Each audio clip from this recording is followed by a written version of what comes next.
respectable ratings and reviews, the series was not renewed after completing its original run in April of 1981. The end of The Brady Brides marked the beginning of a difficult period for the family's matriarch, Florence Henderson. In 1984, Henderson filed for divorce from her husband, Ira Bernstein, after 28 years of marriage. The couple had 4 children. I don't like to not feel good in life or be happy.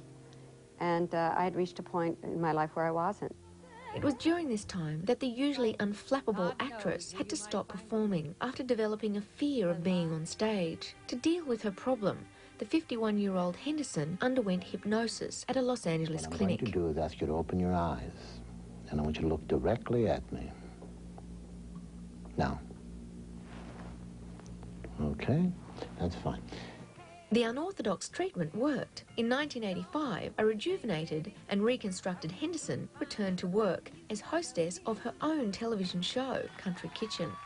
When Bob and I did the Brady Bunch for 4 or 5 years, not to mention all the variety hours we did and the Brady Brides getting married, one time, do you remember when we switched roles? Your job was a lot easier, I thought, than mine. While Henderson got her act together, yet another generation of youngsters was introduced to the Brady Bunch. The show's continued success convinced creator Sherwood Schwartz the world was ready for a new Brady venture. Sherwood's plan was brilliant. The Bradys plus Christmas. It couldn't miss. First of all, you have not only the Brady Bunch, which everybody loves, you have Christmas. You can't discount Christmas. So you put those 2 elements together and you have yourself a very big rating. So once again, the cast reassembled at the Paramount lot.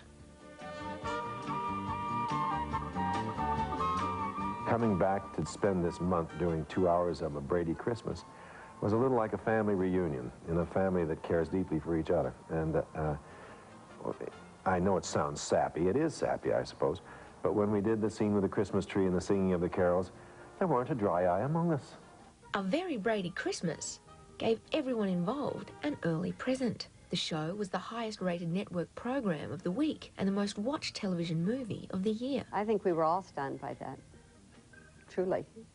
And again, it just amazed me that people out there just loved the show. What it told me was that we had had an impact. We have had an impact in this country. Hoping for future Brady miracles, CBS signed for 3 more movies. In January of 1990, weeks before the first of the movies was to air, network executives had a bright idea. The project would serve as a pilot for a new series. With all apologies to those that created the show, I had a feeling that this format would not work. The format was a 1-hour drama called The Bradys, intended to be a grown-up version of the original series. Here's the story of the family Brady. A mom and dad with all their children grown. Our kids are now pursuing their dreams with families of their own. When our kids were small, their problems all were smaller. As they changed, so did their point of view. The world has taken on a larger meaning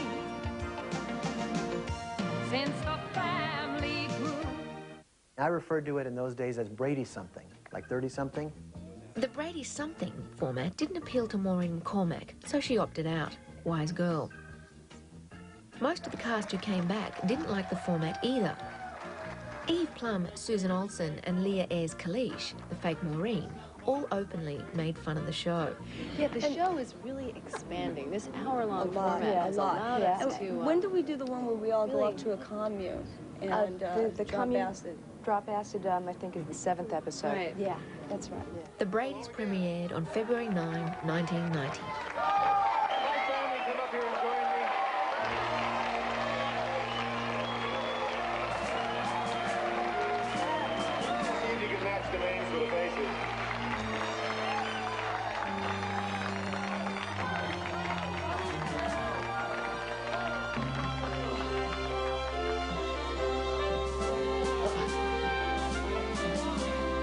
I'm okay, Mom.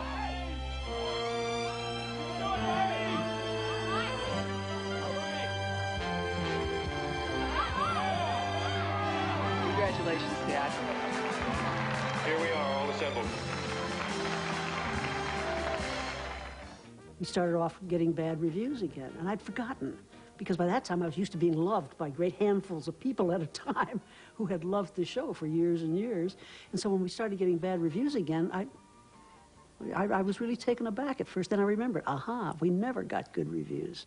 The negative reviews hurt the series. Tensions on the set were particularly high, especially between old rivals Sherwood Schwartz and Robert Reed. There would be many days that Bob would be upset about the scripts or upset about the way certain things were going. And he was known to depart from the set once in a while during the middle of shooting. Bob was even more cantankerous than usual. He just had so much angst and so much going on. I don't think he was that well at the time. And I know that he needed to really conserve his energy, and he would pretty much disappear when we weren't working. In fact, Reed was a sick man and was doing his best to conceal his deteriorating health from everyone, including his daughter Karen. Worried co-star and close friends like actress Anne Haney knew there was a problem. You sort of suspect, you think there's something awry here. It's something bad. Up next, the final days of television's favourite father.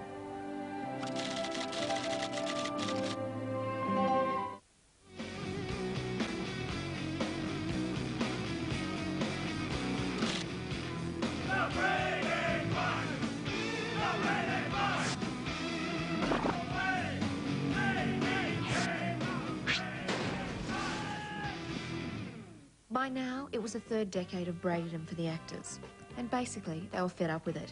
Even the lure of cash was losing its appeal, and for Robert Reed, there were far more serious problems to try and overcome. In March of 1990, The Bradys was cancelled. A year later, in the spring of 1991, 58-year-old Reed tested positive for HIV. His health quickly deteriorated. Reed's condition was further complicated by the onset of a form of cancer known as colon lymphoma. Close friend, actress Anne Haney, accompanied her friend to the doctor. He had decided he could beat them both, but he had to take the battles one at a time. So he decided to beat the cancer, and he and his doctors agreed to a very aggressive treatment. By the end of November 1991, Reed was undergoing very extensive chemotherapy treatments. Too weak to work, he spent most of his time alone at his elegant Pasadena home. You always respected Bob's privacy. And I would call him and we'd make a date, and then he'd call me and say, I really don't feel up to it today. And I knew that he probably didn't want me to see him, not at his best. Sadly, Reed's condition did not improve. No longer able to care for himself, he checked into a Pasadena hospital on May 1, 1992. It wasn't until he went into the hospital that he really then gave up, you know. Not gave up, but he sort of recognized that this is what it was going to have to be. And then his physical presence changed. Frail and barely able to speak, Reed broke the news to his television family for the first time. I got a call from him saying, Florence, I didn't really lie to you. He said, I really thought I would, but he said, I'm not going to make it. And I kind of gulped, and I said, I need to ask you for another favor. And, well, it's always hard. So he asked me to call all the kids and tell them. And so I did. And it was really tough for all of them. So when Florence called and said that he was ill, you know, I was pretty sure what it was. And yet still I was like, I was busy composing a letter to him because I knew Bob was really, really private. And I thought that he probably wouldn't want visitors unless, you know, unless he requested visitors. And also, I think I was really scared. Susan never had a chance to mail her letter. On May 12, 1992, just days after the phone call, Reed passed away from complications of AIDS. He was only 59. He was just somebody that I'd worked with very closely and looked up to. So it's very hard. He was also just so wonderfully sweet and such a great role model and such a great teacher that it was very, very difficult. Very sad. And it'll continue to be. I'd known him for worked with him for 20-odd years. Of course I was sad. It's too young to go. Shortly after Reed's death, several tabloid newspapers ran articles revealing his homosexual lifestyle and HIV-positive status. Details the intensely private Reed never discussed with anyone other than a few close friends. It was not the way he would like to have been remembered. He would prefer to have been remembered for his body of work rather than his personal life, but he also knew that would never happen, of course. Sherwood Schwartz, who cast Reed in the role of Mike Brady in 1968 and then lived to regret the decision, chose not to attend the memorial service. I had some concern when Bob Reed died of AIDS. I thought that would hurt the syndication. It didn't matter at all. Nobody cared. They loved him as Mr. Brady, and that was the end of it. Reed gave one of his last interviews to his television son, Barry Williams. In the late 1980s, Williams decided to write a book about his experiences as Greg Brady. Growing Up Brady was released in 1991, shortly before Reed's death. The book included extensive passages which detailed Reed's bitter battles with Sherwood Schwartz and his son Lloyd. He was trying to control the family. And if he's controlling the family, and he is the head of this family, then I have no place in the family, and Dad has no place in the family, and he has to get rid of us, which he kept trying to do. Williams' book gave America its first glimpse into the intimate details of one of television's most beloved families. But Williams saved the juiciest gossip for himself. I had an infatuation with Florence the whole time we were filming the show, and there was always some innocent flirtation going back and forth. Most importantly, she didn't treat me like a kid, and I really respected that. She has a great sense of humor, and I was very responsive to that. In a now notorious chapter titled Dating Your Mom, Williams recalled how his infatuation with 36-year-old Florence Henderson eventually led to a date. In 1970, when Barry was 15, the two took in dinner and a show at the famous Coconut Grove Club in Los Angeles. The date that we went on, I think, had more expectations in my teenage and juvenile fantasy than it ever took on for her. Nonetheless, she was very kind. I think he wanted to sell a lot of books, and he did, you know, and that was okay. I mean, if you read the book, you see how innocent our date was, but people would just love to think that, you know, there was incest on the Brady Bunch. They'd love that. The revelations in Growing Up Brady generated a ton of press and fueled even greater interest in the television family. In 1992, the play, The Real-Life Brady Bunch, recreated episodes of the original show. The amateur production drew standing room only crowds in Chicago, New York, and Los Angeles. I'll never forget that football game as long as I live.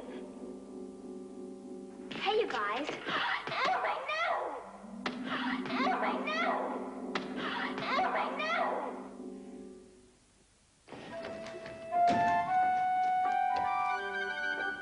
67, 70, 80, 90, hi! Hey, you guys! Oh, my no! The success of the real-life Brady Bunch caught the play's producers, Faith and Jill Soloway, by surprise. We just prayed that we'd get an audience, you know. And after that first week, we never made a flyer or did any kind of advertisement at all. Just word of mouth sent people down in droves to the theater to see it. The reason the show was so popular was that it showed the gap, the distance between what was shown on television in the 70s and what you saw now in the 90s with real live actors live on stage in front of you. We didn't change any of the dialogue at all, nothing at all. We tried to make it as strictly adherent to the feel of the television show as we possibly could, and let the audience bring their own colouring pencils to it and understand the differences between then and today. Up next, a new-look Brady Bunch hits the big screen.